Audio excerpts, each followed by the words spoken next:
Hi friends, मी गौरी पालेकर। तर साडीला गोल pico कसा करायचा ते मी या शॉर्ट व्हिडिओमध्ये तुम्हाला सांगणार आहे। तर साडीतला ब्लाऊज पीस मी हा कट करून घेतला आहे ना। त्यानंतर मी साडी ही उलट्या बाजूने मशीनवरती ठेवून घेतली आहे आणि साडीचं सुरुवातीचं कापड आहे ते मी सोडून त्याच्या खालच्या बाजूने मी व्यवस्थित असा गोल पिको करून घेणार आहे। अशा पद्धतीने आपण साडीला गोल पिको करून घेत असतो। तर गोल पिको करण्यासाठी मशीनची सेटिंग कशी लावायची हे पण मी शॉर्ट व्हिडिओमध्ये सांगितलेलं आहे, तर तो व्हिडिओ पण तुम्ही नक्की पहा। तर अशा पद्धतीने आपण साडीला गोल पिको करून घेत असतो आणि पिको करताना आपण दोन्ही हाताने साडी धरून व्यवस्थित अशी गोल पिको येत असतो। तर अशा पद्धतीने आपण साडी जास्त ओढली पण जात नाही।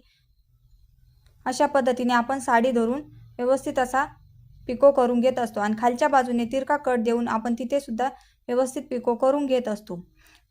त्यानंतर जे सुरुवातीचं कापड पिको करायचं राहिलं होतं त्यावरती सुद्धा आपण पिको करून घेणार आहोत। तर त्यानंतर राहिलेले एक्स्ट्रा दोरे पण आपण कट करून टाकणार आहे। तर अशा पद्धतीने आपण साडीला गोल पिको करून घेत असतो।